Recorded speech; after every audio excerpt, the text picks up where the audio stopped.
Cette vidéo est réservée à la section berceau. Son caractère répétitif a une visée pédagogique pour leur éveil spirituel. Merci de les accompagner. Bonjour amis de la Bible, c'est Tonton Jim et aujourd'hui j'ai une histoire très spéciale pour vous. Elle s'intitule Le Petit Moïse. Et notre verset à mémoriser est tiré du psaume 136, verset 1. Dites merci au Seigneur. Regarde le bébé, c'est Moïse. Il gazouille et il est très content. Sa maman, Jochebed, l'aime. Sa grande sœur, Myriam, l'aime aussi. Et son grand frère Aaron montre la garde parce qu'il aime aussi Moïse. Merci Seigneur pour le petit Moïse. Nous ne pouvons le crier sur tous les toits, ni même te chanter des louanges, mais nous te disons tout de même merci. Le bébé pleure. Chut, fais silence, ne pleure pas. Maman est là, grande sœur est là, et grand frère est là aussi. Il veille. Chut, personne ne doit savoir qu'il y a un bébé spécial ici. Les méchants ne doivent pas t'entendre pleurer. Chers amis, Dieu protégera Moïse et te protégera aussi. Moïse grandit. Sa mère ne peut plus le cacher dans la maison. Alors, elle fabrique un tout nouveau berceau pour lui. Un berceau spécial. Une corbeille qui flottera sur l'eau. Elle sera la cachette de Moïse. Chut, dit le grand frère. La corbeille est un secret. Chut, dit la grande sœur. Nous ne le dirons à personne. La corbeille est sur l'eau. Elle danse sur l'eau et dans la corbeille, le petit Moïse. Maman Jochebed ne peut plus rester surveiller son bébé. Mais Myriam surveille la corbeille du petit Moïse. Elle n'est pas toute seule. Les anges de Dieu le surveillent aussi. Merci mon Dieu de veiller sur le petit Moïse. Merci de veiller aussi sur nous. Cache-toi Myriam, cache-toi. Quelqu'un arrive. Chut, tais-toi bébé. La princesse s'approche du fleuve. Mon Dieu, protège le petit Moïse, s'il te plaît. Merci pour tes anges qui veillent sur lui, qu'ils veillent aussi sur nous. Regardez, le petit bébé hébreu, dit la princesse. Il a peur, il pleure. Ne pleure pas, mon petit chéri. Pendant ce temps, regarde Myriam, elle court vers la princesse. J'appellerai une femme chez les Hébreux pour prendre soin du bébé princesse. Oui, s'il te plaît, va vite en chercher une. C'est bien gentil de ta part, répond la princesse. Regarde. Moïse sourit. La princesse donne Moïse à sa maman. Prends bien soin de lui, dit-elle. Dieu a envoyé ses anges pour prendre bien soin du petit Moïse. Et maintenant, il est heureux avec sa maman. Remercions Dieu parce qu'il prend bien soin de nous en chantant notre verset à mémoriser.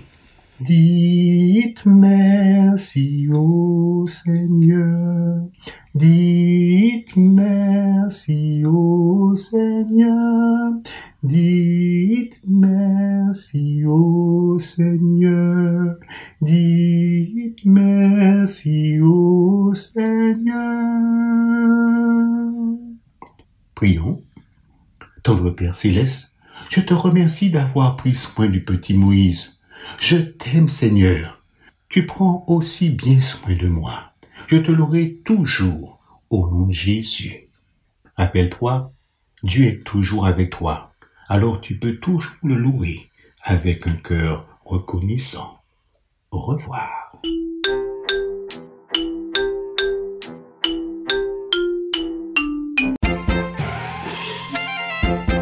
Bonjour les enfants, ici c'est Lorena et je viens vous raconter une histoire qui s'appelle Colonne de nuée et colonne de feu.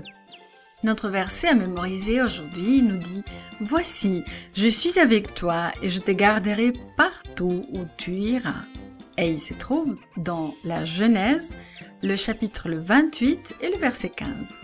Aujourd'hui, nous nous rappelons que nous remercions Dieu pour ses soins envers nous. T'es-tu déjà perdu? Les Israélites ne s'étaient pas perdus parce qu'ils avaient 2 éléments pour les diriger.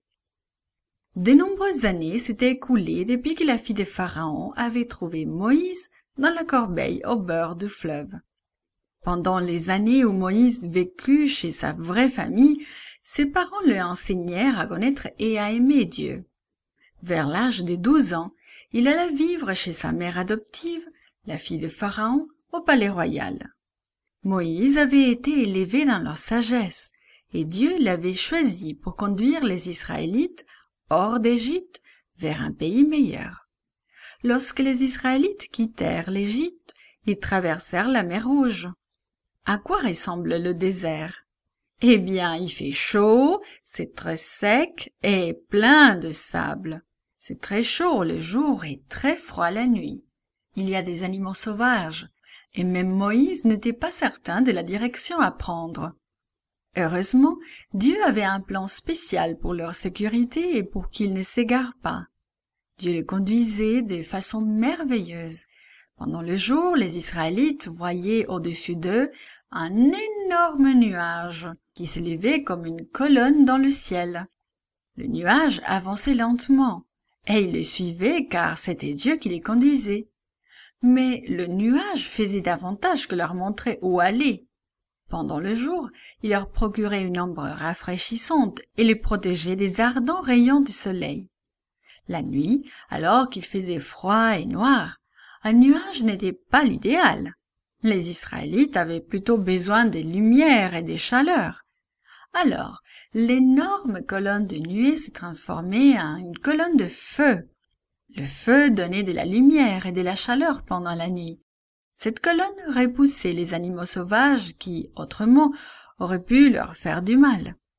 Dieu avait la méthode parfaite pour protéger et conduire son peuple. De nuit ou de jour, les Israélites pouvaient toujours voir que Dieu les conduisait et les protégeait. Ils savaient qu'il les protégeait. Tous le louaient pour ses soins. Nous pouvons nous aussi remercier Dieu car il nous protège aussi. Il veille sur nous et nous conduit chaque jour. Nous ne voyons pas une colonne de nuée ou une colonne de feu, mais nous savons que Dieu nous protège toujours. Souvenons-nous de le remercier pour ses soins envers nous. This podcast is produced by Gracelink.net at Studio El Piso, Singapore. For more children's resources, please visit Gracelink.net.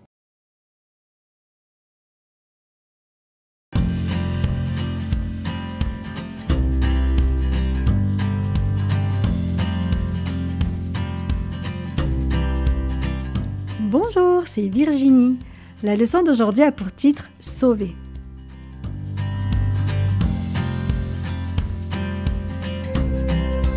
Le verset à mémoriser se trouve dans Esther 4, verset 14. Et qui sait, c'est peut-être pour une situation comme celle-ci que tu es devenue reine. T'est-il déjà arrivé de vouloir savoir quelque chose et que tes parents te répondent « Attends une minute ». Tu avais certainement l'impression de mourir de curiosité. C'est probablement ce que le roi Xerxès a ressenti quand il est venu au second banquet d'Esther. Le roi Xerxès et Haman appréciaient le deuxième banquet d'Esther, mais le roi était curieux de savoir ce qu'Esther voulait lui dire. Pourquoi prenait-elle tant de temps pour lui parler ? « Reine Esther, dit-il, que veux-tu ? Tu pourrais même avoir la moitié de mon royaume. »« Mon roi, si tu m'aimes vraiment, je t'en prie, sauve ma vie et celle de mon peuple, implora-t-elle. J'ai su que nous serons tous tués. Je n'aurais rien dit si nous ne devions être vendus comme esclaves, mais nous devons être éliminés. »« Quoi ? Qui veut faire cela ? Où est cet homme ? Cria le roi en colère. « C'est Haman, cet homme-là, répondit Esther en montrant Haman du doigt. Haman arrêta de manger. Il était épouvanté. Il ne s'attendait pas à ce qu'Esther connaisse son complot. Il se rendait compte que le roi était furieux. Le roi posa violemment son verre et sortit furieusement de la salle. Haman savait que le roi le tuerait. Il se jeta aux pieds d'Esther pour implorer sa pitié. Juste à ce moment, le roi rentra dans la pièce. « Haman !» hurla-t-il. « Comment oses-tu agresser la reine en ma présence ? À ces mots du roi, les serviteurs se précipitèrent, couvrirent le visage d'Aman et l'emmenèrent. Un des serviteurs du roi, Harbona, dit au roi: Aman a construit une potence dans sa cour pour y pendre Mardochée, l'homme qui t'a averti du complot de ceux qui voulaient te tuer. Qu'on y pende Aman, ordonna le roi. Le roi Xerxès donna alors à Esther tout ce qui appartenait à Aman. Esther expliqua au roi que Mardochée était son cousin et qu'il l'avait élevé. Le roi envoya chercher Mardochée. Il lui donna l'anneau qu'il avait repris à Aman. Cet anneau représentait le pouvoir que le roi confiait à Mardochée. Il devenait ainsi assistant du roi. Esther n'avait pas encore terminé son œuvre. Elle retourna dans la salle du trône et s'agenouilla devant le roi. Elle le supplia d'arrêter le plan de Haman. Le roi lui tendit de nouveau son sceptre. « Je t'en prie, mon roi, aide-nous. S'il te plaît, fais quelque chose pour annuler les ordres d'Haman, » dit-elle en pleurant. « Je ne peux pas annuler une loi qui a été scellée de mon sceau, » répondit-il. « Mais je peux faire quelque chose.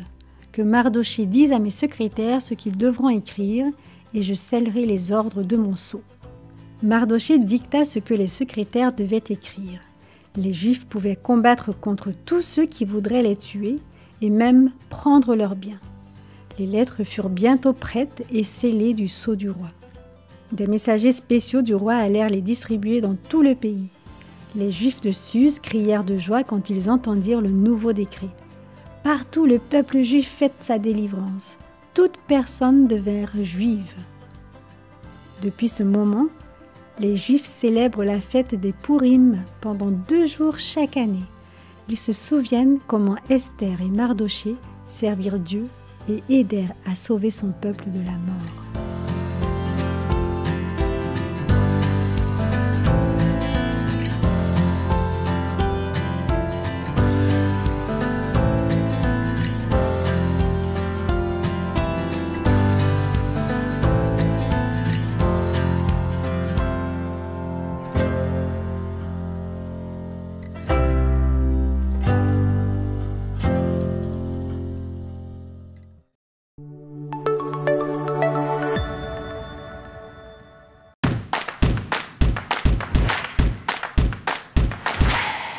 Salut les amis, si vous aimez nos vidéos, abonnez-vous et n'oubliez pas le petit pouce bleu.